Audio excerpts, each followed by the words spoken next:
ಈ ಕೊಟ್ಟಿಯೂರಿನಲ್ಲಿರುವ ದೇವರ ಭಾವ ಹೇಗೆ ಅಂತ ಹೇಳಿದರೆ, ನಾನು ನನ್ನ ಹೆಂಡತಿಯನ್ನು ಕಳ್ಕೊಂಡು ನನ್ನ ಹೆಂಡತಿ ಇಲ್ಲಿ ಹೆಣವಾಗಿ ಬಿದ್ದಂತಹ ಈ ಜಾಗೆಯಲ್ಲಿ ಇನ್ನೂ ಯಾರಾದರೂ ಗಂಡಸರು ಅಥವಾ ಹೆಂಗಸರು ಬಂದರೆ ಯಾರಿಗೂ ಇಂತಹ ಒಂದು ದುಃಖ ಬರದ ಹಾಗೆ ನಾನು ಅವರಿಗೆ ಆಶೀರ್ವಾದ ಮಾಡ್ತೇನೆ ಅಂತ ಹೇಳೋ ದೇವರ ಭಾವ. ನಮಸ್ತೆ, ನಾನು ನಿಮ್ಮ ಪ್ರೀತಿಯ ಶಶಾಂಕ ನೆಲ್ಲಿತಾಯ. ಕೊಟ್ಟಿಯೂರಿನ ಬಗ್ಗೆ ವಿಖ್ಯಾತವರು ನನ್ನನ್ನು ಏನಾದರೂ ಹೇಳಬೇಕು ಅಂತ ಕೇಳಿಕೊಂಡಾಗ ಅಲ್ಪ ಸ್ವಲ್ಪ ನನಗೆ ತಿಳಿದಂತಹ ಮಾಹಿತಿಯನ್ನು ನಾನು ಅವರ ಜೊತೆಯಲ್ಲಿ ವಿಜೆ ವಿಖ್ಯಾತ ಡಿಜಿಟಲ್ ಮೀಡಿಯಾದಲ್ಲಿ ಹಂಚಿಕೊಂಡಿದ್ದೇನೆ. ಇದನ್ನು ಎಲ್ಲರೂ ವೀಕ್ಷಿಸಿ ಮತ್ತು ಕೊಟ್ಟಿಯೂರಪ್ಪನನ್ನು ಎಲ್ಲರೂ ಭಕ್ತಿಯಿಂದ ಪ್ರಾರ್ಥಿಸಿ. ವಿಶೇಷವಾಗಿ ಯಾರೆಲ್ಲ ಬರುವುದು ಅಂತ ಹೇಳಿದರೆ, ಕೊಟ್ಟಿಯೂರಿಗೆ ವಿವಾಹದಲ್ಲಿ ಸಮಸ್ಯೆ ಇದ್ದವರು ಬರ್ತಾರೆ, ವಿವಾಹ ಆಗದವರು ಬರ್ತಾರೆ, ವಿಚ್ಛೇದನ ಆದವರು ಬರ್ತಾರೆ. ಆನೆಗೂ ಕೊಟ್ಟಿಯೂರಿಗೂ ಅಕ್ಕರೆ ಕೊಟ್ಟಿಯೂರಿಗೆ ಏನು ಸಂಬಂಧ? ಅಲ್ಲಿ ಕಲ್ಲಿಗೆ ಕಲ್ಲನ್ನು ಉಜ್ಜಿದಗಳೇ ಭಸ್ಮ ಬರ್ತದೆ. ಹೌದಲ್ವಾ? ಹೌದು, ಯಾರು ಇದನ್ನ ಗಮನಿಸುವುದಿಲ್ಲ. ಅಲ್ಲಿಯ ದೊಡ್ಡ ಹರಕೆ ಅಂತ ಹೇಳಿದ್ರೆ, ನಾವಲ್ಲಿ ಹೋಗುವಾಗ ನಮ್ಮ ವಸ್ತ್ರ ವಿನ್ಯಾಸಗಳು ಬಹಳ ಪ್ರಾಮುಖ್ಯತೆ. ಯಾವ ರೀತಿಯ ವಸ್ತ್ರಗಳಲ್ಲಿ ಹೋದ್ರೆ ಒಳ್ಳೇದು, ಮತ್ತೆ ಯಾವುದು ಅಲ್ಲಿ ನಾವು ಆ ಶಿವನ ಆಲಯವನ್ನ ಭೇಟಿ ಮಾಡೋದಕ್ಕೆ ಪ್ರಸಕ್ತವಾಗಿರುವಂತಹ ಸಮಯ. ಈ ಬ್ರಾಹ್ಮಿ ಮುಹೂರ್ತಕ್ಕೆ ನಾವಲ್ಲಿ ಹೊಳೆಯಲ್ಲಿ ಸ್ನಾನ ಮಾಡಿ ಮಣ್ಣಿನ ಇದು ಇಟ್ಟು ನಾವು ಹೋದ್ರೆ ಉತ್ತಮ ಅಂತ ಹೇಳುವಂಥದ್ದು ಅಲ್ಲಿಯವರದ್ದೇ ಅಭಿಪ್ರಾಯ. ವೀರಭದ್ರ ಬಂದು ದಕ್ಷಿಣ ಗಡ್ಡವನ್ನು ಕಿತ್ತು ಕಾಡಿಗೆ ಬಿಸಾಡಿ ತಲೆಯನ್ನು ಕಡ್ದು ಬೇರೆ ಮಾಡ್ತಾನೆ. ಈ ಗಡ್ಡ, ಬಿಳಿಯ ಗಡ್ಡ ಹೋಗಿ ಕಾಡಿಗೆ ಸೇರಿದೆ ಓಡಪ್ಪು ಆದದ್ದು ಅಂತ. ಬಿದಿರು ಒಂದು ಗಂಟಿಂದ ಇನ್ನೊಂದು ಗಂಟಿನವರೆಗೆ ಕೊಯ್ದು ನೀರಲ್ಲಿ ಹಾಕಿ ಅದನ್ನು ಕುಟ್ಟಿ ಅದಾಗ ನಾರು ಬಿಡ್ತದೆ. ಆ ನಾರನ್ನ ಆಣಿ ಇರುವ ಬಾಚಣಿಗೆಯಲ್ಲಿ ಬಾಚುದು, ಬಾಚಿ ಅದನ್ನು ಉಲ್ಟ ಮಾಡಿ ಎರಡು ಎಳೆ ತೆಕ್ಕೊಂಡು ಕಟ್ಟಿದ್ರೆ ಓಡಪ್ಪು ಆಯ್ತು. ಪತ್ನಿಯ ವಿಯೋಗದಿಂದ ಬಹಳ ಖೇದವನ್ನು ಅನುಭವಿಸಿದಂತಹ ಈಶ್ವರ ದೇವರನ್ನ ಸಮಾಧಾನ ಮಾಡಿದ್ದು ಅಂತ ಯಾರು ಹೇಳಿದ್ರೆ ಅದು ವಿಷ್ಣು ದೇವರು ಅಂತ ಲೆಕ್ಕ. ಇಲ್ಲಿ ಆ ಮನೆತನದ ಆ ನಂಬೋದರಿಪಾಡು ಆ ಬ್ರಾಹ್ಮಣರು ಅವರು ವಿಷ್ಣು ದೇವರಿಗೆ ಸರಿಕೆಯಾಗಿ ಅವರು ಇದಕ್ಕೆ ವಿಶೇಷ ಪುಷ್ಪಾಂಜಲಿಯನ್ನ ಮಾಡಿ ತನ್ನ ಕಾಲಿಂದಲೂ ಕೈಯಿಂದಲೂ ಆ ಲಿಂಗವನ್ನ, ಸ್ವಯಂಭೂವಾದಂತಹ ಲಿಂಗವನ್ನ ಅಪ್ಪಿ ಹಿಡಿಯುವುದೇ ಆ ಲಿಂಗನ ಪುಷ್ಪಾಂಜಲಿ. ಬಂಧುಗಳೇ, ಎಲ್ರಿಗೂ ನಮಸ್ಕಾರ. ಪುತ್ತೂರಿನಲ್ಲಿದ್ದೇನೆ. ಪುತ್ತೂರಿನ ಶ್ರೀ ಮಹಾಲಿಂಗೇಶ್ವರ ದೇವರ ಪಾದಗಳಿಗೆ ಪ್ರಣಾಮವನ್ನು ಮಾಡಿಕೊಳ್ತಾ, ನನ್ನ ಜೊತೆಗೆ ಇರತಕ್ಕಂತಹ ಅತಿಥಿ ಇವತ್ತು ಯಾರು ಅಂತ ಹೇಳಿದ್ರೆ, ಇಡೀ ನಮ್ಮ ತುಳುನಾಡಿಗೆ ಇವರ ಪರಿಚಯ ಇದೆ. ನಾನು ಎಕ್ಸ್ಟ್ರಾ ಆಗಿ ಏನು ಇವರ ಪರಿಚಯವನ್ನು ಮಾಡಬೇಕಾಗಿಲ್ಲ. ಆದರೂ ಕೂಡ ನಮ್ಮ ವಿಡಿಯೋವನ್ನು ಇವತ್ತು ಹೊಸದಾಗಿ ನೋಡ್ತಿರ್ತಕ್ಕಂಥವರಿಗೆ ಬೇಕಾಗಿ ಶ್ರೀಯುತ ಶಶಾಂಕ್ ನೆಲ್ಲಿತಾಯರ ಪರಿಚಯವನ್ನು ಮಾಡ್ತಾ ಇದ್ದೇನೆ. ಪುತ್ತೂರಿನಲ್ಲಿ ಪುತ್ತೂರನ್ನು ಕಾಯ್ತಕ್ಕಂತಹ ಒಂದು ದೈವ ಅದು ಬಲ್ನಾಡಿನ ಉಳ್ಳಾಲ್ತಿ ದಂಡನಾಯಕ ಅಮ್ಮ. ಸೊ ಆ ಒಂದು ಬಲ್ನಾಡಿನ ಉಳ್ಳಾಲ್ತಿ ಅಮ್ಮನ ವಂಶ ಪಾರಂಪರ್ಯವಾಗಿ ಸೇವೆಯನ್ನ ಮಾಡ್ತಿರ್ತಕ್ಕಂತಹ ಕುಟುಂಬದ ಒಬ್ಬ ಸದಸ್ಯರು. ಹಾಗೆಯೇ ಧಾರ್ಮಿಕವಾದ ವಿಚಾರದಲ್ಲಿ, ದೈವಿಕವಾಗಿರುವಂಥ ವಿಚಾರದಲ್ಲಿ ಸಾಕಷ್ಟು ಜ್ಞಾನದ ಅರಿವಿರ್ತಕ್ಕಂಥ ವ್ಯಕ್ತಿ. ಪ್ರತಿಯೊಂದನ್ನು ಕೂಡ ತಿಳಿದು ಇತರರಿಗೆ ತಿಳಿಸ್ತಕ್ಕಂಥ ವ್ಯಕ್ತಿ ಸನ್ಮಾನ್ಯ ಶಶಾಂಕ್ ನೆಲ್ಲಿತಾಯರವರು. ಅವರಿಗೆ ನಮ್ಮ ಕಾರ್ಯಕ್ರಮಕ್ಕೆ ಪ್ರೀತಿಯ ಸ್ವಾಗತವನ್ನ ಮಾಡ್ತಾ ಇದ್ದೇನೆ. ಎಲ್ಲರಿಗೂ ನಮಸ್ಕಾರ. ನಾನಿವತ್ತು ಇವರನ್ನು ಯಾಕೆ ಭೇಟಿಯಾಗಿದ್ದೇನೆ ಅಂತ ಹೇಳಿದ್ರೆ, ವರುಷದ ಒಂದೇ ತಿಂಗಳು ಕೇರಳದ ಕಣ್ಣೂರು ಜಿಲ್ಲೆಯ ಕೊಟ್ಟಿಯೂರಿನಲ್ಲಿ ತೆರೆದುಕೊಂಡಿರುವಂತಹ ಅಕ್ಕರೆ ಕೊಟ್ಟಿಯೂರಿನ ಬಗ್ಗೆ ನಾವೆಲ್ಲ ಕೂಡ ತಿಳ್ಕೊಂಡಿದ್ದೇವೆ. ಏನು ಅಂತ ಹೇಳಿದರೆ, ನಾವಲ್ಲಿ ಹೋಗಬೇಕು, ಒಂದು ತಿಂಗಳು ತೆರೆದಿರ್ತದೆ, ಹೋಗಿ ಶಿವಪಾರ್ವತಿಯರ ಆಶೀರ್ವಾದವನ್ನು ಪಡೆದು ಬರಬೇಕು. ದಕ್ಷ ಮಹಾರಾಜರು ಯಾಗವನ್ನು ಮಾಡೋ ಸಂದರ್ಭದಲ್ಲಿ ಸತೀದೇವಿ ಅಲ್ಲಿ ಅಗ್ನಿಗೆ ಹಾರಿರ್ತಕ್ಕಂಥ ಜಾಗ ಅಂತ ಮಾತ್ರ ನಾವು ತಿಳ್ಕೊಂಡಿದ್ದೇವೆ. ಅಲ್ಪಜ್ಞಾನದಲ್ಲಿ ನಾನು ಹೋಗಿದ್ದೇನೆ, ಆಲ್ಮೋಸ್ಟ್ ನನ್ನ ರೀತಿಯೇ ಹೋಗಿರ್ತಕ್ಕಂಥವ್ರು ಇದ್ದಾರೆ. ಆದರೆ ಆ ಕೊಟ್ಟಿಯೂರು ಅಂದರೆ ಏನು, ಅಕ್ಕರೆ ಕೊಟ್ಟಿಯೂರು ಅಂದರೆ ಏನು, ಅಲ್ಲಿ ಏನು ಅದರ ಇತಿಹಾಸ, ಇದೆಲ್ಲವನ್ನು ನಾವು ಕರೆಕ್ಟಾಗಿ ತಿಳಿಬೇಕಿದ್ರೆ ಸನ್ಮಾನ್ಯ ಶಶಾಂಕ್ ನೆಲ್ಲಿತಾಯರೇ ಸರಿಯಾಗಿರುವಂಥ ವ್ಯಕ್ತಿ ಅಂತ ನನಗೆ ಭಾವಿಸಿಕೊಂಡು ಅವರ ಸಮಯವನ್ನು ಕೇಳಿ ಇವತ್ತು ಬಂದು ಆ ವಿಷಯದ ಬಗ್ಗೆ ಒಂದಷ್ಟು ಮಾತಾಡೋದಕ್ಕೆ ಬೇಕಾಗಿ ಅವರ ಜೊತೆ ರಿಕ್ವೆಸ್ಟ್ ಮಾಡಿದಾಗ ನಮಗೆ ಸಮಯ ಕೊಟ್ಟಿದ್ದಾರೆ. ಮೊದಲಿಗೆ ಧನ್ಯವಾದಗಳು ನಿಮಗೆ. ನಿಮ್ಮ ಜ್ಞಾನ ಭಂಡಾರವನ್ನು ನಮ್ಮ ಜೊತೆಗೆ ಹಂಚಿಕೊಂಡು ಇವತ್ತು ಗೊತ್ತಿಲ್ಲದಂಥವರಿಗೆ ಕೊಟ್ಟಿಯೂರು ಕ್ಷೇತ್ರದ ಇತಿಹಾಸವನ್ನು ತಿಳಿಸ್ಲಿಕ್ಕೆ ಹೊರಟಿದ್ದೀರಿ. ತಾವು ಸುಮಾರು ಎಷ್ಟು ವರ್ಷದಿಂದ ಕೊಟ್ಟಿಯೂರಿಗೆ ಹೋಗ್ತಾ ಇದ್ದೀರಿ ಅಂತ? ನಾನು ಕರೆಕ್ಟಾಗಿ ಹೋದದ್ದು ಕಳೆದ ವರ್ಷ. ಆದರೆ ಕೊಟ್ಟಿಯೂರಿನ ಬಗ್ಗೆ ನನ್ನಲ್ಲಿ ಇರುವಂತಹ ಇಂಟ್ರೆಸ್ಟ್ ಎಷ್ಟೋ ವರ್ಷದಿಂದ. ಯಾಕೆಂತ ಹೇಳಿದರೆ, ಫಸ್ಟ್ ನಾನು ಯಾಕೆ ಆ ವಿಷಯವನ್ನು ಹೇಳಬೇಕು ಅಂತ ಹೇಳಿದರೆ, ಸಹ್ಯಾದ್ರಿ, ವೆಸ್ಟರ್ನ್ ಘಾಟ್ಸ್, ಈ ಸಹ್ಯಾದ್ರಿಯ ಒಡಲಿನಲ್ಲಿ ಅದೆಷ್ಟೋ ಜೀವರಾಶಿಗಳು ಮತ್ತು ಅದೆಷ್ಟೋ ಪ್ರಾಣಿ ಪಕ್ಷಿಗಳು, ಅದೆಷ್ಟೋ ಸಸ್ಯ ಸಂಕುಲಗಳು ಉಂಟು. ಅದರೊಟ್ಟಿಗೆ ಇಡೀ ಸಹ್ಯಾದ್ರಿ ಭಾರತ ಖಂಡದಲ್ಲಿ ಅತಿ ವಿಶೇಷ ಜಾಗೆ. ವೆಸ್ಟರ್ನ್ ಘಾಟ್ಸ್ ಮತ್ತು ಈಸ್ಟರ್ನ್ ಘಾಟ್ಸ್ಗೆ ಅದರದ್ದೇ ಆದಂತಹ ಪವರ್ ಉಂಟು. ಈ ವೆಸ್ಟರ್ನ್ ಘಾಟ್ಸ್ಗಳಲ್ಲಿ ಅದೆಷ್ಟೋ ಪವಿತ್ರವಾದಂತಹ ತಾಣಗಳುಂಟು. ಅದರಲ್ಲಿ ಹೆಚ್ಚು ಇಡೀ ಜಗತ್ ಪ್ರಸಿದ್ಧವಾದ್ದು ಕಲಿಯುಗದಲ್ಲಿ ಶಬರಿಮಲೆ. ಹಾಗೆಯೇ ಇನ್ನೊಂದು ಪ್ರಸಿದ್ಧವಾದ ಜಾಗ ಅಂತ ಹೇಳಿದರೆ ಈ ಕೊಟ್ಟಿಯೂರು. ಇದು ವೆಸ್ಟರ್ನ್ ಘಾಟ್ಸಿನ ಒಡಲಿನಲ್ಲಿ ಇರುವಂತಹ ದೈವಿಕವಾದಂತಹ, ಚಾರಿತ್ರಿಕವಾದಂತಹ, ಐತಿಹಾಸಿಕವಾದಂತಹ ಕೇಂದ್ರ. ಈ ಕೊಟ್ಟಿಯೂರಿನ ಬಗ್ಗೆ ಹೇಳಬೇಕು ಅಂತ ಹೇಳಿದರೆ ನಾವು ದಕ್ಷ ಪ್ರಜಾಪತಿಯ ಕಥೆಯಿಂದ ಶುರು ಮಾಡಬೇಕು. ದಕ್ಷ ಪ್ರಜಾಪತಿ ಬ್ರಹ್ಮ ಮಾನಸ ಪುತ್ರ. ಪ್ರಜಾಪತಿ ಅಂದರೆ ಎಂಥದ್ದು? ಫೋರ್ ಫಾದರ್, ಪ್ರಜೆಗಳ ಪತಿ. ಈ ಎಲ್ಲ ಮನುಷ್ಯರು ಹುಟ್ಟುವುದಕ್ಕಿಂತ ಮುಂಚೆ, ಈಗ ಇಂಗ್ಲಿಷ್ ಇದರಲ್ಲಿ ನಾವು ಆಡಮ್ ಆ್ಯಂಡ್ ಈವ್ ಅಂತ ಹೇಳ್ತೇವೆ. ಹಾಗೆ ನಮ್ಮೆಲ್ಲರ ಈ ನಕ್ಷತ್ರಗಳು, ಪ್ರಾಣಿ ಪಕ್ಷಿಗಳು, ಸಸ್ಯ ಸಂಕುಲ, ಮನುಕುಲ, ಇದಕ್ಕೆಲ್ಲರೂ ಸೃಷ್ಟಿಗೆ ಕಾರಣ ಆದವ ಬ್ರಹ್ಮ. ಬ್ರಹ್ಮ ಮನಸ್ಸಿಂದ ಕೆಲವರನ್ನು ಸೃಷ್ಟಿ ಮಾಡಿದ್ದಾನೆ ಅಂತ ಲೆಕ್ಕ, ನೇರವಾಗಿ ಬ್ರಹ್ಮನ ಮಕ್ಕಳು ಅಂತ. ಇದರಲ್ಲಿ ಒಬ್ಬರು ದಕ್ಷ ಪ್ರಜಾಪತಿಗಳು. ಈ ದಕ್ಷ ಪ್ರಜಾಪತಿಗಳ ತುಂಬ ಮಂದಿ ಮಕ್ಕಳಲ್ಲಿ ಒಬ್ಬಳು ದಾಕ್ಷಾಯಿಣಿ. ಈ ದಾಕ್ಷಾಯಿಣಿ ಶಿವನನ್ನ ತಪಸ್ಸಿನಿಂದ ಒಲಿಸಿ ಶಿವನೇ ತನ್ನ ಗಂಡ ಆಗಬೇಕು ಅಂತ ಎಲ್ಲರೂ ಗಂಡನಲ್ಲಿ ದೇವರನ್ನು ಕಾಣೋದು. ಆದರೆ ದಾಕ್ಷಾಯಿಣಿ ದೇವರನ್ನೇ ಗಂಡನಾಗಿ ಪಡೆದಂತಹ ಪುಣ್ಯಾತ್ಮ ಹೆಂಗಸವಳು. ಆ ದೇವಿಯ ಆ ಹಠಕ್ಕೆ ದಕ್ಷ ಬದ್ಧನಾಗಿ ತನ್ನ ಮಗಳನ್ನು ಅವನು ಈಶ್ವರನಿಗೆ ಕೊಡ್ತಾನೆ. ಈಶ್ವರ ದೇವರಿಗೆ ಕೊಡುವಂತಹ ಹೊತ್ತಿನಲ್ಲಿ ದಕ್ಷ ಪ್ರಜಾಪತಿಗೆ ಮನಸ್ಸಿರುವುದಿಲ್ಲ. ಒಂದು ಬೈರಾಗಿ ಈಶ್ವರ ಗಣಗಳೊಟ್ಟಿಗೆ ಇರುವವ, ಈಶ್ವರ ಚರ್ಮಾಂಬರ, ಬಟ್ಟೆ ಸಹ ಹಾಕೋದಿಲ್ಲ, ಈಶ್ವರ ವರ್ಷ ಇಡೀ ಧ್ಯಾನದಲ್ಲಿ ಕೂತ್ಕೊಳ್ಳೋದು, ಈಶ್ವರ ಹಾಗೆ ಈಶ್ವರ ಹೀಗೆ ಅಂತ ಹೇಳುವಂಥ ಒಂದು ವಿರೋಧ ಭಾವ ದಕ್ಷನ ಒಳಗಿರ್ತದೆ. ಈ ವಿರೋಧವನ್ನು ಮಗಳ ಮುಂದೆ ಪ್ರಸ್ತುತಪಡಿಸಲಿಕ್ಕೂ ಆಗದೆ ಪ್ರಸ್ತುತಪಡಿಸಿಯೂ ಅವನು ಸೋಲ್ತಾನೆ. ಯಾಕಂತ ಹೇಳಿದರೆ ಮಗಳು ಅದನ್ನು ಒಪ್ಪಿಕೊಳ್ಳುವುದಿಲ್ಲ. ಮತ್ತು ನಾರದರು, ಬೃಹಸ್ಪತಿ ಆಚಾರ್ಯರು, ಬ್ರಹ್ಮದೇವರೇ ಸ್ವತಃ ದಕ್ಷನಿಗೆ ನಿನ್ನ ಮಗಳನ್ನು ಈಶ್ವರನಿಗೆ ಕೊಡಬೇಕು ಅಂತ ಹೇಳ್ತಾರೆ. ಹಾಗೆ ವಿವಾಹ ಆಗುತ್ತದೆ. ದಾಕ್ಷಾಯಿಣಿ ಕೈಲಾಸದಲ್ಲಿ ಇರುವ ಹಾಗೆ ಒಂದು ದಿನ ದಕ್ಷ ಪ್ರಜಾಪತಿಯ ಪ್ರಾಚೀನ ಬರ್ಹಿ, ದಕ್ಷ ಪ್ರಜಾಪತಿಯ ಮನೆ ಅಂತ ಹೇಳಿದರೆ ಪ್ರಾಚೀನ ಬರ್ಹಿ ಅಂತ ಲೆಕ್ಕ. ಈ ಪ್ರಾಚೀನ ಬರ್ಹಿಯಲ್ಲಿ ದಕ್ಷನ ಒಂದು ಯಾಗ ನೆರವೇರ್ತದೆ. ಈ ಯಾಗ ನಿರೀಶ್ವರ ಯಾಗ. ಎಲ್ಲ ಯಾಗಗಳಲ್ಲಿಯೂ ಈಶ್ವರ ದೇವರಿಗೆ ಒಂದು ತರ್ಪಣಗಳು ಉಂಟು. ಈ ಯಾಗದಲ್ಲಿ ಅದು ಇರುವುದಿಲ್ಲ, ಹವಿಸ್ಸು ಅವರಿಗೆ ಇರುವುದಿಲ್ಲ. ಇದಕ್ಕಿಂತ ಮುಂಚೆ ಒಂದು ಯಾಗ ಆಗಿರ್ತದೆ, ತ್ರಿವೇಣಿ ಸಂಗಮ, ಈಗಿನ ಪ್ರಯಾಗರಾಜ್ ಅಂತ ಹೇಳ್ತಾರೆ ಕೆಲವರು. ಅಲ್ಲಿ ಅಧ್ಯಕ್ಷನಾಗಿ ಈಶ್ವರನನ್ನು ಕೂತ್ಕೊಳಿಸುವುದು ಅಂತ ಲೆಕ್ಕ. ಸಭೆ, ಯಾಗದ ಸಭೆ. ಆ ಸಭೆಗೆ ಅಧ್ಯಕ್ಷನಾಗಿ ಈಶ್ವರ ದೇವರನ್ನು ಕೂತ್ಕೊಳಿಸುವಾಗ ದಕ್ಷ ಪ್ರಜಾಪತಿಗಳ ಆಗಮನ ಆಗುವಾಗ ಮಾವ ಆದಂತಹ ಅವರಿಗೆ ಅಳಿಯಾದಂತಹ ಇವರು ಏನು ಮರ್ಯಾದೆ ಕೊಡಬೇಕಿತ್ತು, ಅವರು ಕೊಡಲಿಲ್ಲ ಅಂತ ಹೇಳುವಂಥದ್ದು ಪುರಾಣ. ಹಾಗೆ ಅದಕ್ಕೆ ವಿರೋಧವಾಗಿ ದಕ್ಷ ಈ ಯಾಗವನ್ನು ಮಾಡುವುದು ಅಂತ ಇತಿಹಾಸ. ಇದೆಲ್ಲ ಪುರಾಣದಲ್ಲಿ ಬರುದು. ಹಾಗೆ ಯಾಗ ಮಾಡುವಾಗ ದಾಕ್ಷಾಯಿಣಿಗೆ ತಂದೆ ಮನೆ ಅಲ್ವಾ, ಹೋಗಬೇಕು ಅಂತ ಮನಸ್ಸಾಗ್ತದೆ. ಈಶ್ವರ ದೇವರು ತಡೀತಾರೆ, ಹೋಗಬೇಡ ಅಂತ. ಅದು ನಾನು ಹೋಗ್ತೇನೆ ತಂದೆ ಮನೆಗೆ, ಗುರು ಮನೆಗೆ, ಅರಮನೆಗೆ, ರಾಜನಲ್ಲಿಗೆ ಹೇಳಿಕೆ ಬೇಕು ಅಂತಿಲ್ಲ ಅಂತೆ, ಸೀದಾ ಹೋಗ್ಬೋದು. ಹಾಗೆ ನಾನು ಹೋಗ್ತೇನೆ ಅಂತೇಳಿ ದಾಕ್ಷಾಯಿಣಿ ಹೋಗ್ತಾಳೆ.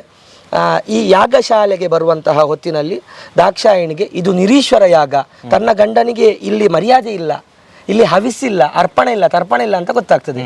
ಆಗ ಬಂದದ್ದು ತನ್ನ ಗಂಡ ಹೇಳಿದ್ದು ಸತ್ಯ, ಇನ್ನು ನಾನು ಅಲ್ಲಿಗೆ ಹೋಗ್ಲಿಕ್ಕಿಲ್ಲ, ಇಲ್ಲಿ ಹೇಗೂ ನಾನು ಸಲ್ಲುವುದಿಲ್ಲ, ಎಂತ ಮಾಡುದು, ಪ್ರಾಣ ತ್ಯಾಗವೇ ನನಗೆ ಒಂದು ಆಪ್ಷನ್, ನಾನಾಗಿದೆ ಪ್ರಾಣ ತ್ಯಾಗ ಮಾಡ್ತೇನೆ ಅಂತ ಹೇಳಿ ಪರಮ ಪತಿವ್ರತೆ ಆದಂತಹ ದಾಕ್ಷಾಯಿಣಿ ತನ್ನ ಒಡಲಿನಲ್ಲಿ, ನಿಮಗೆ ಈಗ ಗೊತ್ತುಂಟು ಒಂದು ಮನುಷ್ಯನ ಶರೀರದಲ್ಲಿ ಪಂಚಾಗ್ನಿಗಳು ಅಂತ ಉಂಟು.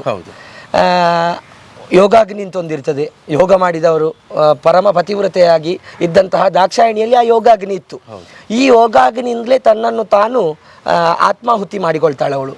ಆತ್ಮಹತ್ಯೆ ಆದ ಮೇಲೆ, ದಾಕ್ಷಾಯಿಣಿ ಸುಟ್ಟ ಮೇಲೆ ಈ ವಿಷಯ ಈಶ್ವರ ದೇವರಿಗೆ ಕೈಲಾಸಕ್ಕೆ ಗೊತ್ತಾಗಿ ಈಶ್ವರ ದೇವರು ತನ್ನ ಜಡೆಯನ್ನ ಕೋಪದಲ್ಲಿ ನೆಲಕ್ಕೆ ಅಪ್ಪಳಿಸ್ತಾರೆ. ಆ ಅಪ್ಪಳಿಸಿದಾಗ ಹುಟ್ಟಿದವನೇ ವೀರಭದ್ರ. ಇದು ಎಲ್ಲರಿಗೂ ಗೊತ್ತಿರುವ ವಿಷಯ. ನಾನು ಹೇಳುದು ಸಾಧಾರಣ ಯಕ್ಷಗಾನ ನೋಡುವವರಿಗೆ, ತಾಳಮದ್ದಳೆಗೆ ಕಿವಿ ಕೊಡುವವರಿಗೆ, ಪುರಾಣ ಓದುವವರಿಗೆ ಇದೆಲ್ಲ ಗೊತ್ತೇ ಇರ್ತದೆ.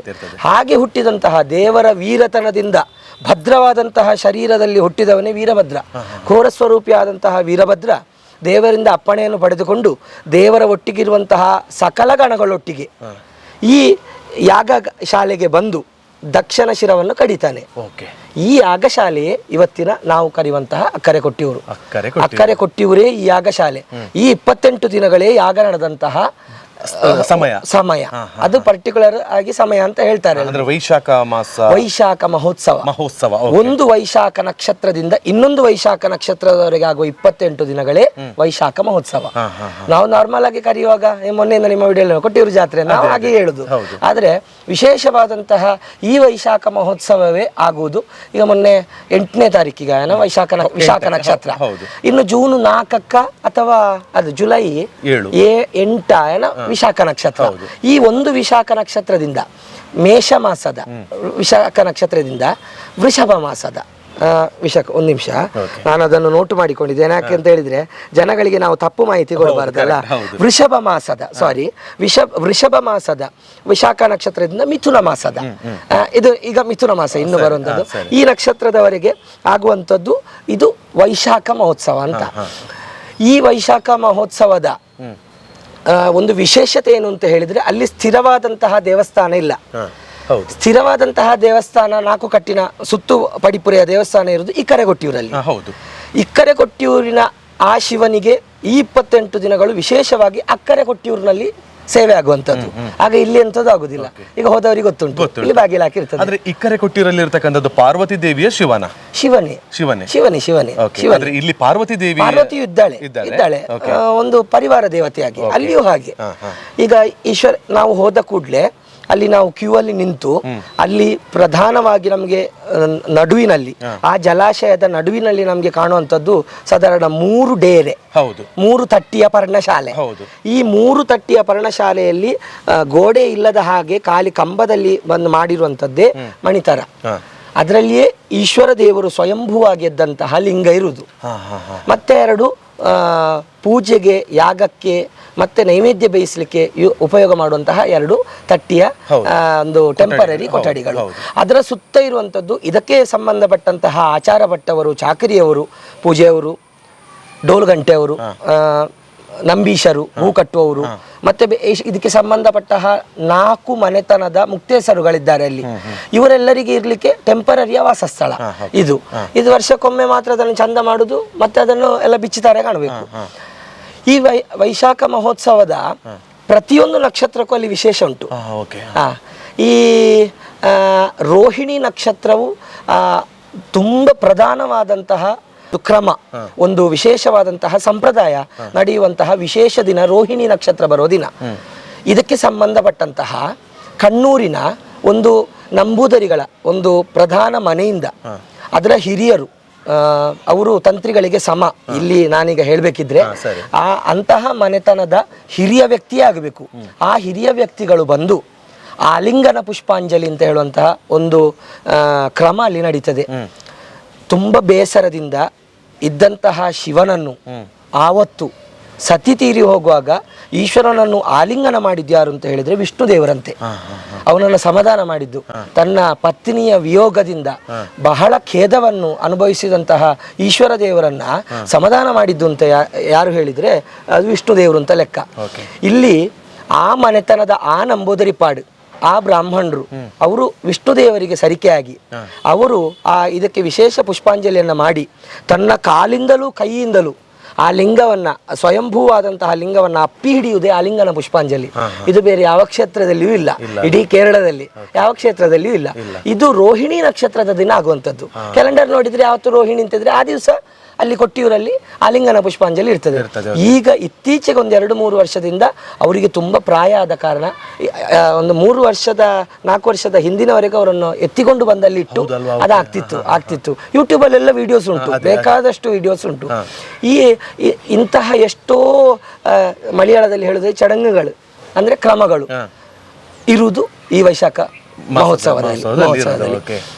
ಮತ್ತೆ ವಿಶೇಷವಾಗಿ ವೀರಭದ್ರ ಬಂದು ಅವನು ದಕ್ಷನ ತಲೆಯನ್ನು ಕಡ್ದು ಫಸ್ಟ್ಗೆ ಗಡ್ಡವನ್ನು ಕಿತ್ತು ಕಾಡಿಗೆ ಬಿಸಾಡಿ ತಲೆಯನ್ನು ಕಡ್ದು ಬೇರೆ ಮಾಡ್ತಾನೆ. ಈ ಗಡ್ಡ, ಬಿಳಿಯ ಗಡ್ಡ ಹೋಗಿ ಕಾಡಿಗೆ ಸೇರಿದೆ ಓಡಪ್ಪು ಆದದ್ದು ಅಂತ ವಿಶೇಷ. ಅಲ್ಲಿ ಇವಾಗ ಮಾರ್ತಾ ಇರ್ತಾರೆ. ಹೌದು, ಅದು ಬಿದಿರಿನಿಂದ ಮಾಡುದು. ಬಿದಿರು ಒಂದು ಗಂಟಿಂದ ಇನ್ನೊಂದು ಗಂಟಿನವರೆಗೆ ಕೊಯ್ದು ನೀರಲ್ಲಿ ಹಾಕಿ ಅದನ್ನ ಕುಟ್ಟಿ ಅದಾಗ ನಾರು ಬಿಡ್ತದೆ. ಆ ನಾರನ್ನ ಆಣಿ ಇರುವ ಬಾಚಣಿಗೆಯಲ್ಲಿ ಬಾಚುದು, ಬಾಚಿ ಅದನ್ನು ಉಲ್ಟ ಮಾಡಿ 2 ಎಳೆ ತೆಕೊಂಡು ಕಟ್ಟಿದ್ರೆ ಓಡಪ್ಪು ಆಯ್ತು. ಈ ಓಡಪ್ಪು ಅಂತ ಹೇಳುವಂಥದ್ದು ದಕ್ಷನ ಗಡ್ಡ ಅಂತ ಲೆಕ್ಕ. ದಕ್ಷನ ತಲೆ ಕಡ್ದ ಮೇಲೆ ಯಾಗ ನಿಲ್ತದೆ. ಆದ್ರೆ ಅಂತಹ ಒಂದು ಮಹತ್ತರವಾದಂತಹ ಯಾಗ, ಅದರ ಉದ್ದೇಶ ದುರುದ್ದೇಶ ಅದು ನಮ್ಗೆ ಗೊತ್ತಿಲ್ಲ, ಪುರಾಣದಲ್ಲಿ ಹಾಗೆ ಹೇಳಿದ್ದಾರೆ. ಈ ಯಾಗ ಅಪೂರ್ಣವಾಗಬಾರ್ದು, ಪೂರ್ಣವಾಗಬೇಕಿದ್ರೆ ಯಾರು ಶುರು ಮಾಡಿದಾನೆ ಅವನು ಬೇಕಲ್ವಾ. ಹಾಗೆ ಅವನ ತಲೆ ಕಡ್ದ ಮೇಲೆ ಅವನ ಪ್ರಾಣ ಹೋಯಿತು. ಆಗ ಈಶ್ವರ ದೇವರು ವೀರಭದ್ರನಿಗೆ ಅನುಜ್ಞೆ ಮಾಡಿ, ವೀರಭದ್ರ ಅಲ್ಲಿಯೇ ಯಾಗಕ್ಕೆ ಇದಕ್ಕಿಂತ ಮೊದಲು ಬಲಿ ಕೊಟ್ಟಂತಹ ಒಂದು ಆಡಿನ ತಲೆಯನ್ನ ಅವ ಸಿಕ್ಕಿಸಿ ಈಶ್ವರ ದೇವರು ಆಗ ಇವನಿ ದಕ್ಷ ಪ್ರಜಾಪತಿಗಳಿಗೆ ಮರುಜೀವವನ್ನು ಕೊಡ್ತಾರೆ, ಮರುಜನ್ಮ ಕೊಡ್ತಾರೆ. ಈ ಮರುಜನ್ಮ ಕೊಡುವಾಗ ಈಶ್ವರ ದೇವರನ್ನು ನಾನಾ ವಿಧವಾಗಿ ಸ್ತುತಿಸಿದಂತಹ ದಕ್ಷನ ಈ ಆಡಿನ ತಲೆಯಿಂದ ಬಂದಂತಹ ಆ ಒಂದು ಮಂತ್ರವೇ ಇವತ್ತು ನಾವು ಎಲ್ಲ ದಿಕ್ಕಲ್ಲಿಯೂ ಈಶ್ವರ ದೇವರಿಗೆ ಅತಿ ಪ್ರಿಯವಾದಂತಹ ಚಮಕ ಮಂತ್ರ. ನೀವು ಕೇಳಿರಬಹುದು, ಚಮೆ ಸಂಚಮೆ ಪ್ರಜಶ್ಚಮೇನು ಕಾಮಚ್ಚಮೆ ಸೌಮನ ಶಚ್ಚಮೆ ಹೀಗೆ ಬರ್ತದೆ. ನಂಗೆ ಸರಿ ಗೊತ್ತಿಲ್ಲ, ಅದು ಓದಿ ಗೊತ್ತುಂಟು ಅಷ್ಟೇ. ಮೇ ಮೇ ಮೇ ಅಂತ ಬರುವಂಥದ್ದೇ ಈ ಆಡಿನ ಶಿರದಿಂದ ಬಂದದ್ದು ಅಂತ ವಾಡಿಕೆ. ಇದು ಎಷ್ಟೋ ಜನ ಹೇಳಿದ್ದಾರೆ ಇದನ್ನ. ಹೀಗೆ ಈ ಓಡಪ್ಪು ಇನ್ನು ಮುಂದೆ ಕಲಿಯುಗದಲ್ಲಿ ನನ್ನನ್ನು ಯಾರು ಕಾಣಲಿಕ್ಕೆ ಬರ್ತಾರ, ನನ್ನ ದರ್ಶನ ಮಾಡಲಿಕ್ಕೆ ಕೊಟ್ಟಿಯವರಿಗೆ ಯಾರು ಬರ್ತಾರ, ಅವರಿಗೆ ಪ್ರಸಾದವಾಗಿ ಈ ಓಡಪ್ಪುವನ್ನ ತಕೊಂಡು ಹೋಗುವ ಅವಕಾಶ ಸಿಗಲಿ.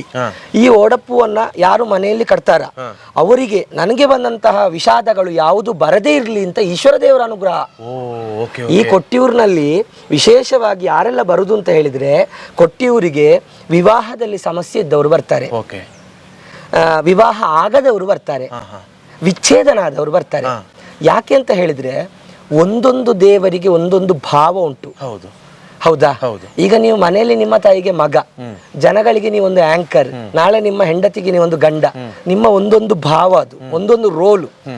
ಈ ಕೊಟ್ಟಿಯೂರಿನಲ್ಲಿರುವ ದೇವರ ಭಾವ ಹೇಗೆ ಅಂತ ಹೇಳಿದ್ರೆ, ನಾನು ನನ್ನ ಹೆಂಡತಿಯನ್ನು ಕಳ್ಕೊಂಡು ನನ್ನ ಹೆಂಡತಿ ಇಲ್ಲಿ ಹೆಣವಾಗಿ ಬಿದ್ದಂತಹ ಈ ಜಾಗೆಯಲ್ಲಿ ಇನ್ನು ಯಾರಾದ್ರೂ ಗಂಡಸರು ಅಥವಾ ಹೆಂಗಸರು ಬಂದ್ರೆ ಯಾರಿಗೂ ಇಂತಹ ಒಂದು ದುಃಖ ಬರದ ಹಾಗೆ ನಾನು ಅವರಿಗೆ ಆಶೀರ್ವಾದ ಮಾಡ್ತೇನೆ ಅಂತ ಹೇಳೋ ದೇವರ ಭಾವ. ಇದು ಎಲ್ಲರೂ ತಿಳ್ಕೊಳ್ಬೇಕಾದ ದೊಡ್ಡ ವಿಷಯ. ಯಾಕೆ ಅಂತ ಹೇಳಿದ್ರೆ, ಸತೀದೇವಿ, ದಾಕ್ಷಾಯಿಣಿ ಹೆಸರು ಸತೀದೇವಿ, ಸತೀದೇವಿ ಬಿದ್ದಂತಹ ಜಾಗೆ ಅಲ್ಲಿ ಅಮ್ಮಾರ ಕಲ್ಲು ಅಂತ ಹೇಳುವಂತಹ ಒಂದು ದೊಡ್ಡ ಕಲ್ಲು ಉಂಟು. ಈ ಕಲ್ಲಿಗೆ ಮಾಡಿಲ್ಲ, ಒಂದು ರೌಂಡ್ ಕಟ್ಟಿದ ಒಂದು ಪೀಠದಲ್ಲಿ ಹೊಳೆಗಳಿಂದ ಹೆಕ್ಕಿದಂತಹ ಕಾಟು ಕಲ್ಲುಗಳ ಹೊಯ್ಗೆ ಹಾಕಿ ಮಾಡಿದ ಪೀಠದಲ್ಲಿ, ಮಣ್ಣು ಮೆತ್ತಿ ಮಾಡಿದ ಪೀಠದಲ್ಲಿ ಒಂದು ಅಗಾಲ, ಒಬ್ರು ನಾವು ಕರೆಕ್ಟ್ ನೋಡಿದ್ರೆ ಹೀಗೆ ಬಿದ್ದುಕೊಂಡ ಹಾಗೆ ಉಂಟದು ಸತೀದೇವಿ. ಅದಕ್ಕೆ ಒಂದು ದೊಡ್ಡ ಕೊಡೆ ಇರ್ತಾರೆ, ಆ ಕೊಡೆ ಅಡಿಯಲ್ಲಿ ಒಂದು ಬಲಿಮೂರ್ತಿ ಇಡ್ತಾರೆ. ಬಲಿಮೂರ್ತಿ ಯಾಕಂತ ಹೇಳಿದ್ರೆ ಶೀವೇಲಿ, ಶೀವೇಲಿ ಅಂತ ಹೇಳಿದ್ರೆ ಕೇರಳದ ಭಾಷೆಯಲ್ಲಿ ಭೂತಬಲಿ, ಭೂತಬಲಿ ನಿತ್ಯಬಲಿ. ನಿತ್ಯಬಲಿ ಆಗುವಾಗ ಒಂದು ಉಪಾಧಿ ಬೇಕಲ್ವಾ, ಈಗ ದೈವವನ್ನು ಕಾಣಬೇಕಿದ್ರೆ ಒಂದು ಮುಖ ಕಟ್ತಲೇ ಬೇಕಲ್ವಾ, ಹಾಗೆ ಅದನ್ನು ಇಡ್ತಾರೆ. ಈ ಜಾಗೆಯಲ್ಲಿ ಸಂತಾನ ಆಗದವರು, ಮದುವೆ ಆಗದವರು, ಮದುವೆಯಾಗಿ ವಿಚ್ಛೇದನ ಆಗಿ ಕಷ್ಟ ಬರುವವರು, ಮದುವೆ ಆಗ್ಲಿಕ್ಕೆ ಬಯಸುವವರು, ಮದುವೆ ಆಗಿ ಗಂಡ ಹೆಂಡತಿಗೆ ಏನಾದ್ರೂ ಒಂದು ವೈಮನಸ್ಸು ಬರುವಾಗ ಕೊಟ್ಟಿಯೂರು ಕ್ಷೇತ್ರಕ್ಕೆ ಮಧುಮಾಂಸಗಳನ್ನು ವಿಸರ್ಜನೆ ಮಾಡಿ ಯಾರಾತ ಭಕ್ತಿ ಶ್ರದ್ಧೆಯಿಂದ ಹೆಂಡತಿಯನ್ನ ಕರ್ಕೊಂಡು ಗಂಡ ಹೋಗ್ತಾನ, ಅವರ ಬಾಳು ಮತ್ತೆ ಹಾಲು ನೀರಿನಾಗೆ ಆಗ್ತದೆ ಅಂತ ಹೇಳಿ ದೇವರ ಆಶೀರ್ವಾದ. ಇದು ಇಡೀ ಕೇರಳವೇ ಹೇಳ್ತದೆ. ಯಾಕೆಂತ ಹೇಳಿದ್ರೆ, ತ್ರಿಪುಣಿತುರ ಅಂತ ಹೇಳುವಂತಹ ಎರ್ನಾಕುಳಂ ಹತ್ರ ಇರುವಂತಹ ತ್ರಿಪುಣಿತುರದ ವೃಶ್ಚಿಕೋತ್ಸವ ಮತ್ತೆ ಈ ಕೊಟ್ಟಿಯೂರಿನ ವೈಶಾಖೋತ್ಸವ ಇಡೀ ಕೇರಳದಲ್ಲೇ ತುಂಬಾ ಫೇಮಸ್. ತ್ರಿಶೂರ್ನ ಪೂರಂ ಇದೆಲ್ಲ ಭಯಂಕರ ಫೇಮಸ್. ಕೂಡಲ್ಮಾಣಿಕ್ಯಂನ ದೇವರ ಜಾತ್ರೆ, ಇದಕ್ಕೆಲ್ಲ ಸರಿಸಾಟಿ ಉತ್ಸವಗಳೇ ಇಲ್ಲ. ಈ ವಿಷಯವನ್ನು ನಾನು ಯಾಕೆ ಅಂತ ಹೇಳಿದ್ರೆ, ನೀವು ಆಗ ಹೇಳಿದ ಹಾಗೆ ನಾನು ಯಾಕೆ ಹೇಳಿದ್ದು ಅಂತ ಹೇಳಿದ್ರೆ, ಹೋಗ್ತಾರೆ ಬರ್ತಾರೆ, ಅಲ್ಲಿರುವಂತಹ ದೇವರೆಂಥದ್ದು, ಅದರ ಭಾವ ಎಂಥದ್ದು, ಅವನಲ್ಲಿ ಎಂತ ಹೇಳಬೇಕು ನಾವು, ಆ ಕನೆಕ್ಷನ್ ಸಿಗುದಿಲ್ಲ ಅಂತ, ಸಿಗುದಿಲ್ಲ ಜನಗಳಿಗೆ, ಸಿಗುದಿಲ್ಲ. ಇವಾಗ ಒಂದೇ ವಿಷಯ ಆಗ್ತಿರೋದು, ನಾನು ಕೊಟ್ಟಿಯೂರಿಗೆ 28 ದಿನ ಇದೆ, ಹೋಗಿ ಬರ್ತೇನೆ, ಹೋಗ್ತೇನೆ, ಪ್ರವಾಸಿ ಕೇಂದ್ರ ತರ ಹೋಗ್ತಾರೆ. ಆದ್ರೆ ಅಲ್ಲಿಯ ವಿಶೇಷತೆಗಳನ್ನ ತಿಳಿದು ಹೋಗಬೇಕು ಅಂತ ಹೇಳುವ ಕಾರಣದಿಂದಲೇ ಒಬ್ಬ ಸಮರ್ಪಕವಾಗಿರುವಂತಹ ವ್ಯಕ್ತಿಯ ಜೊತೆ ನಾನು ಇವತ್ತು ಮಾತಾಡ್ತೀನಿ. ನಾನೆಂತ ಹೇಳಿದ್ರೆ, ನಾನು ಕೇರಳದ ಮತ್ತೆ ಕೇರಳದ ಕ್ರಮಗಳ, ತುಳುನಾಡಿನ ಕ್ರಮಗಳ ದೊಡ್ಡ ಅಭಿಮಾನಿ. ನಂಗೆ ಭಯಂಕರ ಪ್ರೀತಿ. ಯಾಕಂತ ಹೇಳಿದ್ರೆ, ನೀವು ನೋಡಿರ್ಬೋದು, ಕೇರಳದ ಒಂದೇ ಒಂದು ದೈವಗಳ ವಿಡಿಯೋಸ್ ನೀವು ನೋಡಿ, ಅದರ ಸುತ್ತಮುತ್ತ ಅಂಗಿ ಹಾಕಿದ ಒಬ್ಬನೇ ಒಬ್ಬ ಮಗ ಇರ್ಲಿಕ್ಕಿಲ್ಲ, ಕಲರ್ ಮುಂಡುಟ್ಟವ ಒಬ್ಬ ಇಲ್ಲ. ದೈವದ ಸುತ್ತ ಹೇಗೆ ದೇವರ ಸುತ್ತ ಇಲ್ಲಿನ ಒಂದು ಕ್ರಮ ಇರ್ತದೆ, ಹಾಗೇ ತೆಯ್ಯಂಗಳ ಸುತ್ತ ಅಂತಹ ಆಚಾರ ವಿಚಾರ ಇದ್ದವರೇ ಇರುವಂತದ್ದು. ಹೌದೌದು. ಮತ್ತೆ ಮನುಷ್ಯ ಇದ್ದಲ್ಲಿ ಹಾಳು ತಪ್ಪಲಿಕ್ಕಿಲ್ಲ. ಆ ಬ್ರಾಕೆಟ್ ನಲ್ಲಿ ಇದ್ದದನ್ನು ನಾನು ಹೇಳಲಿಕ್ಕಿಲ್ಲ, ನಂಗೆ ಅಗತ್ಯ ಇಲ್ಲ ಅದು. ಆದ್ರೆ ಅವರ ಕ್ರಮ ಇವತ್ತಿಗೂ ಕೇರಳದ ಪ್ರತಿಯೊಂದು, ಎಷ್ಟೇ ದೊಡ್ಡದಿರ್ಲಿ ಎಷ್ಟೇ ಸಣ್ಣದಿರ್ಲಿ, ಅಂಗಿ ತೆಗ್ದೆ ಅಲ್ವಾ ಹೋಗುದು.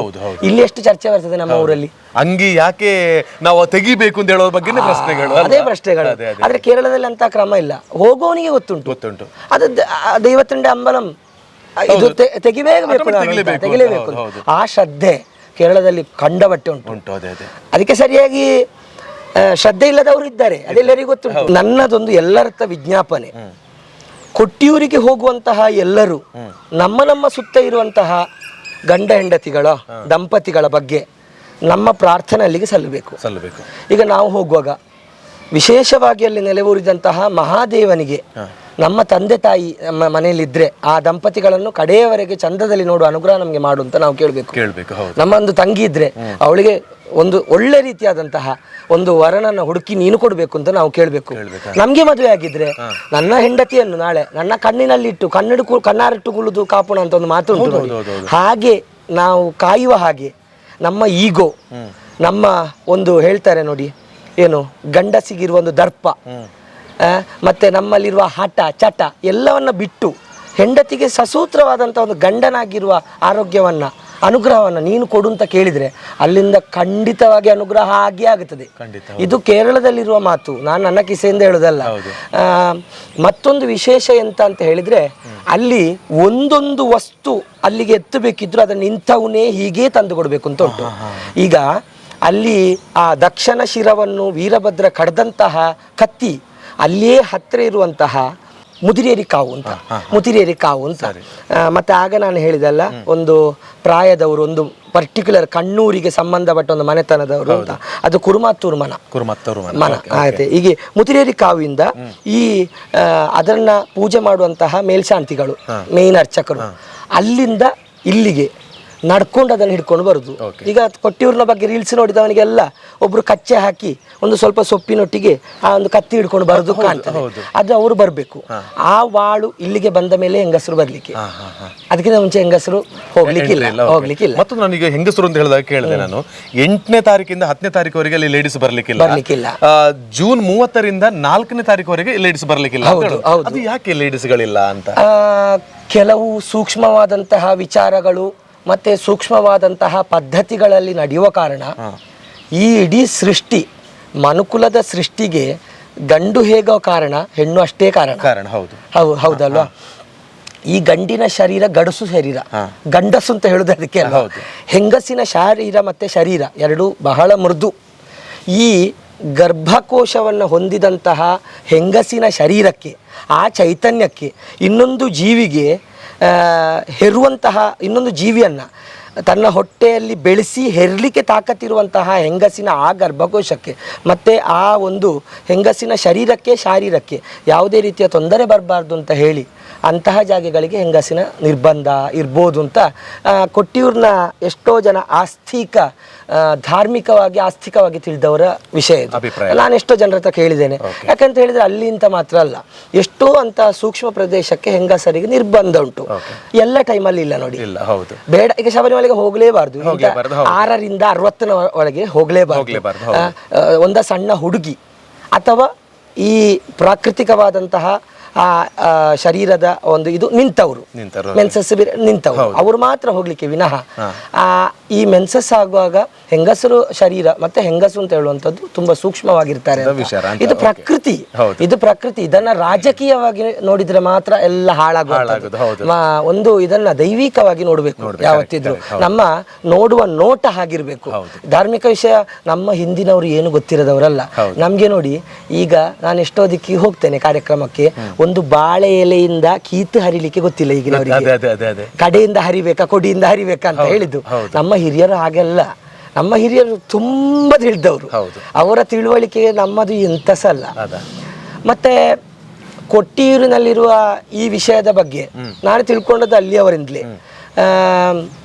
ಅಲ್ಲಿ ನಾನು ಆಗ್ಲೇ ಹೇಳಿದೆ, ಒಂದು ಈ ಬಾಳದ ಇದು ಎಂತ ಹೇಳುದು, ಆ ಒಂದು ಪವಿತ್ರವಾದಂತಹ ಕತ್ತಿ ಖಡ್ಗ ಅದು ಬರಬೇಕು. ಮತ್ತೊಂದು, ಈ ದೇವರಿಗೆ ಅಭಿಷೇಕ ಆಗ್ಲಿಕ್ಕೆ ಅಲ್ಲಿಗೆ ಉಪಯೋಗ ಆಗುವಂತಹ ತುಪ್ಪ ಸಹ ಇಂತಿಂತವ್ರೆ ಇಂತಿಂತ ದಿಕ್ಕಿಂದ ತರಬೇಕು ಅಂತ ಉಂಟು. ಅದು ಐದು ದಿಕ್ಕುಂಟು. 5 ದಿಕ್ಕಿಂದ ಇಂಥ ಜಾತಿಯವರೇ ಇಷ್ಟೇ ಇದು ಮಾಡಿ. ಆ ವಿಷುವಿನ ಮತ್ತೆ ಅವರು ತುಪ್ಪ ಮಾಡುದು. ಆ ತುಪ್ಪ ಮಾಡುವಾಗ ಥ್ರೂ ಔಟ್ ಅವರು ವೈಶಾಖ ಮಹೋತ್ಸವದವರೆಗೆ ಅವರು ವ್ರತದಲ್ಲಿ ಇರಬೇಕು. ಅದನ್ನ ಹೀಗೆ ತರಬೇಕು. ರೀಲ್ಸ್ ಅಲ್ಲೆಲ್ಲ ನೋಡಿದ್ದಾರೆ, ಸಣ್ಣ ಕೊಡಪಾನದಲ್ಲಿ ಇಟ್ಟುಕೊಂಡು ತರುವುದು, ಅದ ತುಪ್ಪ. ಮತ್ತೆ ಇದಕ್ಕೆ ಆಗುವಂತಹ ಎಳನೀರು, ಇದು ತರಬೇಕಾದವರು ಒಂದು ಫ್ಯಾಮಿಲಿ ಉಂಟು, ಕೆಲವು ಫ್ಯಾಮಿಲಿಗಳುಂಟು. ಮತ್ತೆ ಇದಕ್ಕೆ ಇನ್ನೊಂದು ನಾನು ತುಂಬಾ ಎಲ್ಲರಿಗೂ ಒಂದು ಬೇಕಾಗುವ ಹಾಗೆ ನಾನು ಇವತ್ತು ಬೆಳಿಗ್ಗೆ ಅಲ್ಲಿ ಕೊಟ್ಟಿಯವರಿಗೆ ಫೋನ್ ಮಾಡಿ ಕೇಳಿದೆ. ಯಾಕೆಂತ ಹೇಳಿದ್ರೆ ತುಂಬಾ ಜನ ನನ್ನ ಹತ್ರ ಹೇಳ್ತಾರೆ, ನಾನು ಹೋದದ್ದು ನೋಡಿದ್ದಾರೆ ಕಳೆದ ವರ್ಷ ಎಷ್ಟೋ ಜನ. ಅಲ್ಲಿಯ ದೊಡ್ಡ ಹರಕೆ ಅಂತ ಹೇಳಿದ್ರೆ ಬೆಳ್ಳಿಯ ಕೊಡಪಾನ ಸಮರ್ಪಣೆ. ಬೆಳ್ಳಿಯ ಕೊಡಪಾನ ಸಮರ್ಪಣೆ ಅಂತ ಹೇಳಿದ್ರೆ ನಮ್ಮವರಲ್ಲಿದ್ದಾಗೆ ನೀವೇ ಒಂದು ಬೆಳ್ಳಿಯ ಕೊಡಪಾನ ತಂದು ಸಮರ್ಪಣೆ ಮಾಡೋದಲ್ಲ. ಅಲ್ಲಿ ಆಲ್ರೆಡಿ ಉಂಟು ಬೆಳ್ಳಿಯ ಕೊಡಪಾನ. ಅದರಲ್ಲಿ ದೇವರಿಗೆ ನೀರು ಹೊಯ್ತಾರೆ ಕಾಣಬೇಕು.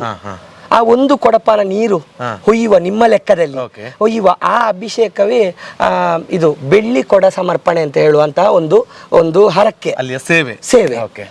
ಇದು ನೀವು ಹೇಗೆ ಮಾಡಬೇಕು ಅಂತ ಹೇಳಿದ್ರೆ, ಈಗ ನೀವೇ ಬ್ಯಾಚುಲರ್, ನೀವು ಈ ವರ್ಷ ಹೋಗಿ ಬೆಳ್ಳಿ ಕೊಡಪಾನ ಸೇವೆ ಮಾಡಿಸಿ 1,000 ಅದಕ್ಕೆ ಸೇವೆ ಮಾಡಿಸಿ ಅಲ್ಲಿ ಮನಸಾರೆ ದೇವರನ್ನ ಪ್ರಾರ್ಥನೆ ಮಾಡಿ ಬರಬೇಕು. ಬರುವ ವೈಶಾಖ ಮಹೋತ್ಸವಕ್ಕೆ ನಾನು ಗಂಡ ಹೆಂಡತಿಯಾಗಿ ಬರುವಾಗ ನಂಗೆ ಅನುಗ್ರಹ ಮಾಡು ಅಂತ. ಬರುವ ವೈಶಾಖ ಮಹೋತ್ಸವಕ್ಕೆ ನೀವು ಮತ್ತೆ ನಿಮ್ಮ ಹೆಂಡತಿ ಒಟ್ಟಿಗೆ ಹೋಗಿ ಸ್ವರ್ಣ ಕೊಡಪಾನ ಸೇವೆ ಮಾಡಿಸಬೇಕು. ಇದು ಇಲ್ಲಿ ನಡೆಯುವುದು. ಮತ್ತೆ ವಿಶೇಷವಾಗಿ ತಾಯಂದಿರಿಗೆ ತಮ್ಮ ಶರೀರದಲ್ಲಿ ಬರುವಂತಹ ತಿಂಗಳ ಪ್ರಾಬ್ಲಮಿಗೆ, ಆರೋಗ್ಯ ಸಮಸ್ಯೆಗೆ, ಸಂತಾನ ಸಮಸ್ಯೆಗೆ, ವಿವಾಹ ಸಮಸ್ಯೆಗೆ ಏನಾದರೂ ಪ್ರತಿಬಂಧಕ ದೋಷಗಳಿದ್ರೆ ಅಲ್ಲಿರುವಂತಹ ಸತೀದೇವಿಯ ಒಂದು ಆ ರೌಂಡ್ ಜಾಗೆ ಉಂಟಲ್ಲ, ಅಲ್ಲಿಗೆ ಕೆಂಪು, ಹಸಿರು ಅಥವಾ ಹಳದಿ ರವಕ್ಕೆ ಕಣ, ಅದರೊಟ್ಟಿಗೆ ಸಣ್ಣ ಒಂದು ತಾಳಿ ಮತ್ತೊಂದು ಭಂಡಾರ ಕಾಣಿಕೆ, ಇಷ್ಟನ್ನು ಅಲ್ಲಿಗೆ ಒಪ್ಪಿಸಿದ್ರೆ ಎಲ್ಲಾ ಸಮಸ್ಯೆಗಳು ದೂರ ಆಗ್ತವೆ ಅಂತ ಹೇಳುವಂತದ್ದು ಇಡೀ ಕೇರಳದವರ ಅಭಿಪ್ರಾಯ. ಹೌದು, ಇದು ಒಂದು ನಾನು ಹೇಳಿದ್ದಲ್ಲ, ಇದೆಲ್ಲರ ಅಲ್ಲಿ ಅಷ್ಟೇ ಹೇಳಿದಷ್ಟೇ. ಮತ್ತೆ ಅಲ್ಲಿಗೆ ತಲುಪುವುದಕ್ಕೆ ಮೊದಲು 2 ನದಿಗಳು ನಮಗೆ ಸಿಗ್ತದೆ. ಹೌದು, ಆ ನದಿಯಲ್ಲಿ ಸ್ನಾನ ಮಾಡಿ ಹೋದ್ರೆ ಒಳ್ಳೇದು. ಯಾಕೆಂತ ಹೇಳಿದ್ರೆ ನೋಡಿ, ನೀವು ಅಲ್ಲಿ ನೋಡಿದಿರಿ, ಯಾವುದೇ ದೇವಸ್ಥಾನದಲ್ಲಿ ಇಲ್ಲದಂತಹ ಒಂದು ಜಲಾಶಯದಲ್ಲಿಯೇ ರೌಂಡ್ ಬರುವ ಒಂದು ಕ್ರಮ ಅಲ್ಲಿದ್ದು. ಇದು ಯಾಕೆ ಅಂತ ಹೇಳಿದ್ರೆ ದೇವರಿಗೆ ಅಷ್ಟು ಸಹ ಮಡಿ. ಈ ಅಭಿಷೇಕಗಳು, ನೆಯ್ಯಭಿಷೇಕ, ಎಳನೀರಭಿಷೇಕ, ನೀರಭಿಷೇಕ ಆಗುದು ಯಾಕೆ ಅಂತ ಹೇಳಿದ್ರೆ ಅಲ್ಲಿ ಸತಿಯನ್ನು ಕಳೆದುಕೊಂಡು ದುಃಖ ಭಾವದಲ್ಲಿ ಕೂತಂತಹ ಈಶ್ವರನ ದುಃಖ ಶಮನಾಗ್ಲಿಕ್ಕೆ ಆಲಿಂಗನ ಎಲ್ಲವಾಗುವಂಥದ್ದು ಹೀಗೆ. ಇದಕ್ಕೆ ಅಲ್ಲಿಗೆ ಬರುವಂಥವರು ತುಂಬ ಶ್ರದ್ಧೆಯಿಂದ, ತುಂಬ ಭಕ್ತಿಯಿಂದ, ಮತ್ತೆ ತುಂಬ ಶುದ್ಧದಿಂದ ಬರಬೇಕು ಅಂತ ಒಂದು ವಿಚಾರ. ಅದು ಶಬರಿಮಲೆಗೆ ಹಾಗೆ ಅಲ್ವಾ? ಈ ಕಾಡಲ್ಲಿ ಹೋಗಿ ದೇವರು ಇರುವುದು ಯಾಕೆ? ಲೌಕಿಕವಾದದ್ದು ಯಾವುದು ಬೇಡ ಅಂತ ದೇವರು ಇರುವುದು. ಹಾಗೆ ನಾವು ಅರ್ಥ ಮಾಡಿಕೊಳ್ಬೇಕು. ನಮ್ಮ ಫುಡ್ ಹ್ಯಾಬಿಟ್ಸ್ ಇಂದ, ನಮ್ಮ ಪರ್ಸನಲ್ ಒಂದು ಹ್ಯಾಬಿಟ್ಸ್ ಇಂದ ಅಲ್ಲಿ ಆ ಕ್ಷೇತ್ರಕ್ಕೆ ನಾವು ಪತನ ಮಾಡಬಾರ್ದು. ಯಾಕೆ ಗೊತ್ತುಂಟಾ? ಅನ್ಯಕ್ಷೇತ್ರೇ ಕೃತಂ ಪಾಪಂ ಪುಣ್ಯಕ್ಷೇತ್ರೇ ವಿನಶ್ಯತಿ, ಪುಣ್ಯಕ್ಷೇತ್ರೇ ಕೃತಂ ಪಾಪಂ ವಜ್ರಲೇಪೋ ಭವಿಷ್ಯತಿ ಅಂತ. ಇನ್ನೊಂದು ಕ್ಷೇತ್ರದಲ್ಲಿ ನೀವೇನಾದ್ರೂ ತಿಳಿಯದೆ ಮಾಡಿದ್ರೆ ಪುಣ್ಯಕ್ಷೇತ್ರಕ್ಕೆ ಹೋದ್ರೆ ಅದು ನಾಶ ಆಗ್ತದೆ, ಆ ಪಾಪ ತೊಳೆದಾಗೆ. ನಿಮ್ಮ ಎಂಥದ್ದು ಗಂಗೆಯಲ್ಲಿ ಸ್ನಾನ ಮಾಡಿದ್ರೆ ಮತ್ತೆ ಪಾಪ ಇಲ್ಲ, ಗಂಗೆಗೆ ಅಂತ ತಾಕತ್ತುಂಟು. ಪುನಃ ನೀವು ತಾಯಿಯ ಗರ್ಭಕ್ಕೆ ಹೋಗಿ ಬಂದಾಗೆ, ಪುನಃ ನಿಮ್ಗೊಂದು ಜನ್ಮ ಅಂತ ಲೆಕ್ಕ. 3 ಸರ್ತಿ ಮುಳುಗಿ ಹೇಳುವಾಗ, 1ನೇ ಸರ್ತಿ ಪ್ರಥಮಂ ಕಾಯ ಶುದ್ಧ್ಯರ್ಥಂ, ದ್ವಿತೀಯಂ ಧರ್ಮ ಸಾಧನಂ, ತೃತೀಯಂ ಮೋಕ್ಷ ಸಿದ್ಧ್ಯರ್ಥಂ ಅಂತ. ಫಸ್ಟಿಗೆ ನಾವು ಮುಳುಗುವಾಗ ನಮ್ಮ ಶರೀರ ಶುದ್ಧ ಆಗ್ತದೆ, 2ನೇದ್ದು ನಮ್ಮ ಮನಸ್ಸು ಶುದ್ಧ ಆಗ್ತದೆ, ನಮಗೆ ಧರ್ಮ ಸಿಗ್ತದೆ, 3ನೇದ್ದು ಮೋಕ್ಷ ಸಿಗ್ತದೆ ಅಂತ. ಅಷ್ಟು ಸುಲಭ. ಗಂಗೆಯಲ್ಲಿ ಹೋಗಿ ನಾವು ಸ್ನಾನ ಮಾಡಿ ಅದೇ ರೀತಿಯ ಭಾವನೆ ಇಲ್ಲಿಯೂ. ಬಾವಲಿ ಅಂತ ಹೇಳುವಂತಹ ನದಿ, ವಾವಲಿ ಅಂತ ಹೇಳುದು. ಈ ನದಿಯಲ್ಲಿ ಸ್ನಾನ ಮಾಡಿ ಕೊಟ್ಟಿಯೂರು ಪೆರುಮಾಳ್ ಅಂತ ಹೇಳುದು ಎಲ್ಲರಿಗೂ ಗೊತ್ತಿರ್ಲಿ. ಕೊಟ್ಟಿಯೂರು ಈಶ್ವರನ ಹೆಸರು. ಪುತ್ತೂರಿನಲ್ಲಿ ಮಹಾಲಿಂಗೇಶ್ವರ, ಉಪ್ಪಿನಂಗಡಿಯಲ್ಲಿ ಶಾಸ್ತ್ರಲಿಂಗೇಶ್ವರ, ಧರ್ಮಸ್ಥಳದಲ್ಲಿ ಮಂಜುನಾಥ ಅಂತ ಹೇಳಿದ್ರೆ ಕೊಟ್ಟಿಯೂರಿನಲ್ಲಿ ಕೊಟ್ಟಿಯೂರು ಪೆರುಮಾಳ್, ಕೊಟ್ಟಿಯೂರಪ್ಪ ಹೇಳಿದ್ರೆ ಕೊಟ್ಟಿಯೂರಪ್ಪ ಅಂತ ಹೇಳುದು. ನಾವೀಗ ಅಲ್ಲಿ ಕೇರಳದಲ್ಲಿರುವಂತಹ ಎಲ್ಲ ದೇವರನ್ನ ಕರೆಯುವುದು ಹಾಗೆ ಕೊಟ್ಟಿಯೂರಪ್ಪ. ಈ ಕೊಟ್ಟಿಯೂರಪ್ಪನ ಮತ್ತೆ ಆ ಸತೀದೇವಿಯ ದರ್ಶನವನ್ನ ಅಲ್ಲಿ ನಾವು ಸ್ನಾನ ಮಾಡಿ. ವಿಶೇಷ ಇನ್ನೊಂದುಂಟು, ನಾನು ಹೇಳ್ಬೇಕು ಅದನ್ನ. ಅಲ್ಲಿ ಕಲ್ಲಿಗೆ ಕಲ್ಲನ್ನು ಉಜ್ಜಿದ ಭಸ್ಮ ಬರ್ತದೆ. ಹೌದು, ಯಾರು ಇದನ್ನ ಗಮನಿಸುವುದಿಲ್ಲ. ಹೋಗಿ ಅಲ್ಲಿ ಕೆಲವು ಕಲ್ಲಿಗೆ ಒಂದು ಕಲ್ಲನ್ನು ಉಜ್ಜಿದ ಕೂಡಲೇ ಪವಾಡ ಅಂತಲ್ಲ, ಅಲ್ಲಿನ ಕಲ್ಲಿಗಳಿಗೆ ಯಾಣಕ್ಕೆ ಹೋಗಿದ್ದೀರಾ ನೀವು? ಯಾಣದಲ್ಲಿ ನೀವು ಕೈ ಹಾಕಿ ಎಳೀರಿ, ನಿಮ್ಮ ಕೈಯಲ್ಲಿ ಭಸ್ಮ ಬರ್ತದೆ ಆ ಕಲ್ಲುಗಳಲ್ಲಿ. ಅದು ಈ ಭಸ್ಮ ಬಿದ್ದ ಜಾಗೆ ಅಂತ ಲೆಕ್ಕ, ಭಸ್ಮಾಸುರ ಸುಟ್ಟ. ಇದೇ ರೀತಿ ಒಂದು ಕ್ರಮ ಉಂಟು, ಎಲ್ಲರೂ ಮಾಡ್ತಾರೆ ಅದನ್ನು. ನೀವು ಹೋಗುವಾಗ ನಾಳ್ದು ಗಮನಿಸಿ, Okay. ಮಲಯಾಳಿಗಳು ಅವರು ಒಂದು ಕಲ್ಲನ್ನು ಒಂದು ಕಲ್ಲಿಗೆ ಉಜ್ಜಿ ಅದನ್ನು ನಾಮ ಕಳಬ ಹಾಕಿ ಹೋಗುದು. ಇದು ಎಂತ ಅಂತ ಹೇಳಿದ್ರೆ, ನಾಮಸ ಊರಿಂದ ಹಾಕೊಂಡು ಹೋಗಬೇಡಿ ಅಂತ, ಪ್ರಕೃತಿಯಾದಂತಹ ಅಲ್ಲಿ ಸಿಕ್ಕಿದ್ದೇ ನಾಮ ಹಾಕೊಂಡು. ಅಂತಹ ಪ್ರಕೃತಿ ನಮ್ಗೆ ನಮ್ಮನ್ನ nature has to nurture us, ಗೊತ್ತಾಯ್ತಾ? ನೇಚರ್ ನಮ್ಮನ್ನು ಕಾಯ್ಬೇಕು, ನಾವು ನೇಚರ್ ಅನ್ನು ಕಾಯ್ಲಿಕ್ಕಿಲ್ಲ. ಸಾಧ್ಯನೇ ಇಲ್ಲ ಅದು. ಒಮ್ಮೆ ಹೀಗೆ ಭೂಮಿ ಕುಡುಪಿದ್ರೆ ಯಾರುಂಟು? ಆ ನೇಚರಿನ ಆ ಕಣದಲ್ಲಿ ದೇವರು ಹೇಗಿದ್ದಾರೆ ಅಂತಲೇ ಭಾರತ ಧರ್ಮಭೂಮಿ ಅಂತೇಳಿ ಹೇಗೆ ಉಂಟ, ಅಂತಹ ಒಂದು ಭಾವ ನಮ್ಮ ಕಣದಲ್ಲಿ ಇರಲಿ ಅಂತ ನಂಗೆ ಅದು ಹೇಳುವಾಗ ರೋಮ ಗೊತ್ತಾಗ್ತದೆ. ಯಾಕೆ ಅಂತ ಹೇಳಿದ್ರೆ, ಇದು ಶಂಕರಾಚಾರ್ಯರು ಹುಟ್ಟಿ ಬಂದಂತಹ ಕೇರಳದ ಭಾವ. ನಮ್ಮ ತುಳುನಾಡಿನಲ್ಲಿರುವ ದೈವಗಳ ಭಾವವು ಅದೇ.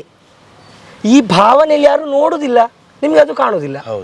ಅಪ್ಪೆಲೆ ಕಂತಿ ಮಾಯ ಅಂತ ಹೇಳುದು ಹಾಗೆ ಅಲ್ವಾ? ಅಮ್ಮ ಅಂತ ಹೇಳುದು ಅದಕ್ಕೆ.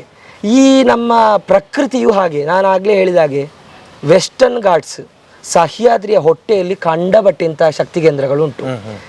ಈ ಶಕ್ತಿ ಕೇಂದ್ರಗಳು ಇರುವುದೇ ಮನುಷ್ಯನ ಆಧ್ಯಾತ್ಮಿಕವಾದಂತಹ ಸಾಧನೆಗೆ. ಆಧ್ಯಾತ್ಮಿಕವಾದಂತಹ ಸಾಧನೆಯಲ್ಲಿ ಎಲ್ಲರಿಗೂ ಅಭಿರುಚಿ ಇರುವುದಿಲ್ಲ, ಎಲ್ಲರಿಂದ ಆಗುವುದಿಲ್ಲ, ಎಲ್ಲರಿಗೆ ಅದು ಎಟಕುವುದಿಲ್ಲ. ಆದರೆ ಒಂದು ದಿನಕ್ಕಾದರೂ ಕೊಟ್ಟಿಯೂರಿಗೆ ಹೋಗುವಾಗ ಈ ಭಾವನೆಯನ್ನು ನಮ್ಮ ಒಳಗೆ ಇಟ್ಟುಕೊಂಡು ನಾವು ಹೋದರೆ, ಆ ಕೊಟ್ಟಿಯೂರು ಪೆರುಮಾಳ್ ಅವರ ಅನುಗ್ರಹ ನಮಗೆ ಖಂಡಿತ ಆಗುತ್ತದೆ ಅಂತ ಹೇಳುವಂಥದ್ದು ಇದು ನನ್ನ ಅತೀ ನಂಬಿಕೆ. ಅಲ್ಲಿ ಅವರಿಂದ ನಾನು ಇದನ್ನು ಕಲ್ತಿದ್ದೇನೆ.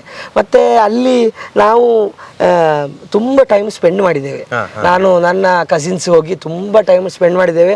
ಮತ್ತು ನಮಗೆ ನನ್ನ ಜೀವ ಸ್ನೇಹಿತ ಒಬ್ಬ ಮಲಯಾಳಿ ಆದ ಕಾರಣ ನಮ್ಗೆ ಏನು ಕಷ್ಟ ಆಗೋದಿಲ್ಲ ಯಾವುದು ಕಲೀಲಿಕ್ಕೆ. ಮತ್ತೆ ನನ್ನ ತಾಯಿಯ ತಂಗಿ ಇರುವುದು ಗುರುವಾಯೂರಲ್ಲಿ, ಹಾಗೆ ಅವರಿಬ್ರು ಮಲಯಾಳಿಗಳ ಹಾಗೆ ಕಂಡಬಟ್ಟೆ. ಇನ್ನೊಂದು 2 ಪ್ರಶ್ನೆಗಳು ಈ ಬಗ್ಗೆ ಕೇಳಲಿಕ್ಕೆ ನಿಮ್ಮ ಜೊತೆಗೆ.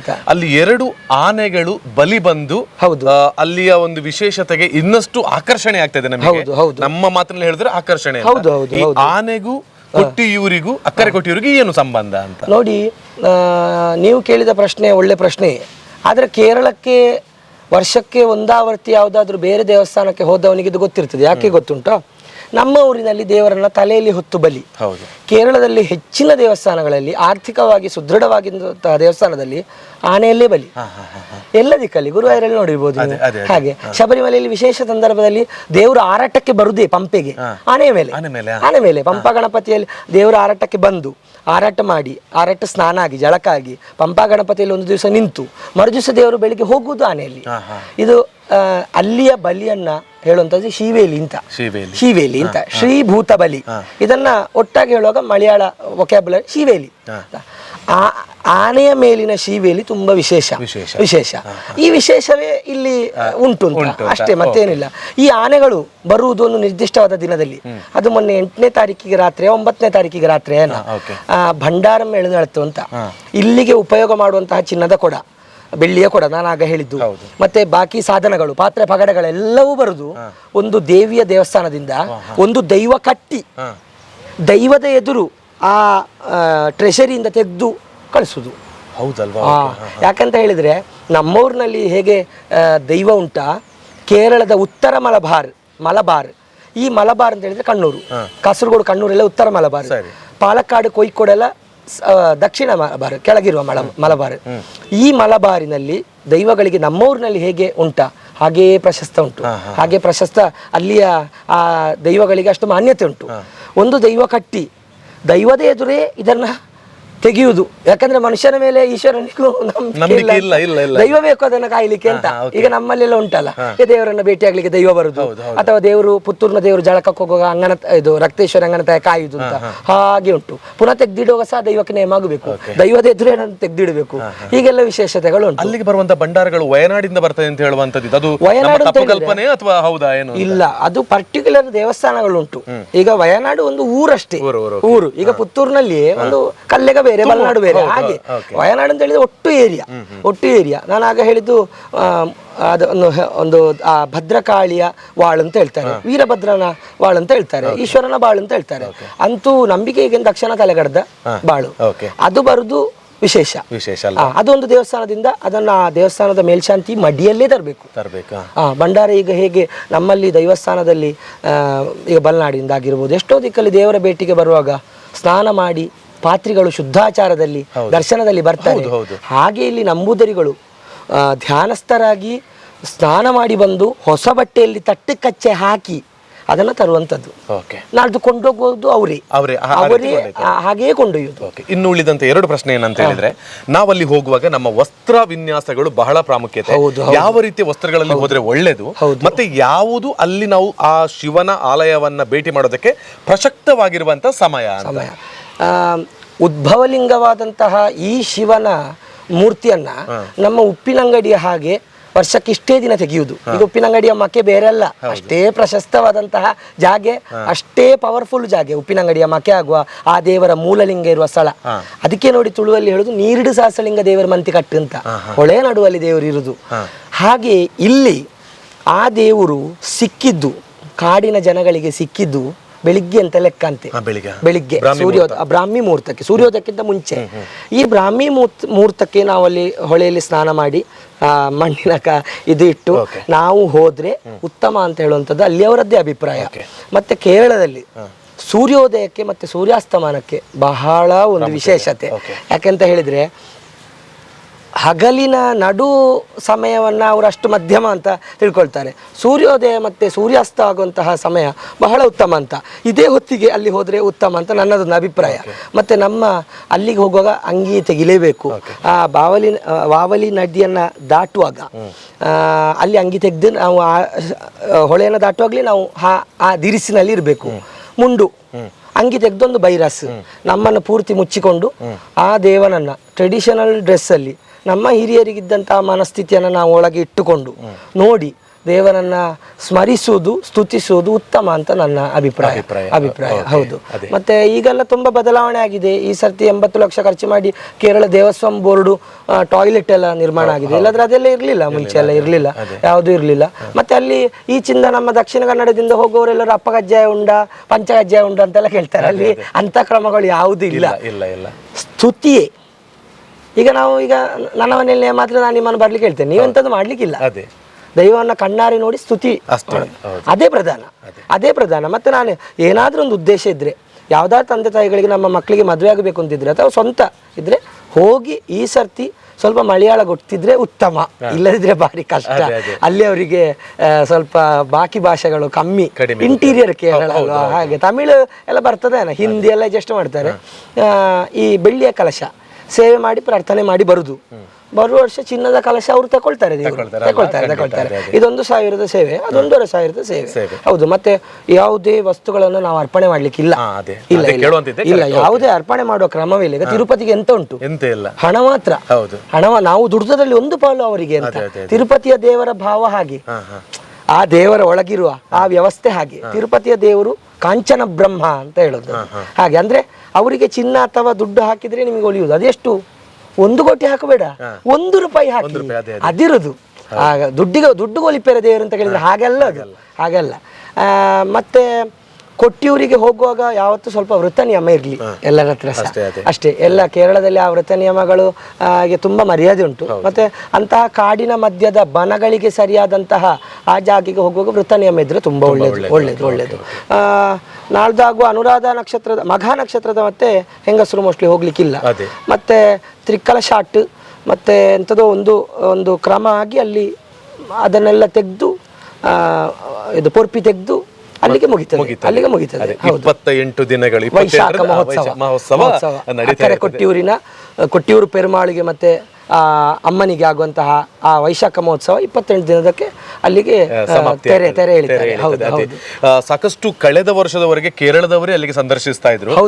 ಈ ಸಲ ಕರ್ನಾಟಕ ಮಾತ್ರ ಅಲ್ಲದೆ ದೇಶದ ಮೂಲೆ ಮೂಲೆಗಳಿಂದ ಈ ಸೋಷಿಯಲ್ ಮೀಡಿಯಾ ಥ್ರೂ ಆಗಿ ಹೆಚ್ಚಾಗಿ ಹೋಗ್ತಾ ಇದ್ದಾರೆ. ಈಗ ಸ್ಯಾಟರ್ಡೆ ಸಂಡೇ ನನ್ನ ಫ್ರೆಂಡ್ ಒಬ್ಬ ಅಸ್ಸಾಮಿಂದ ಬರ್ತಾ ಇದ್ದಾರೆ.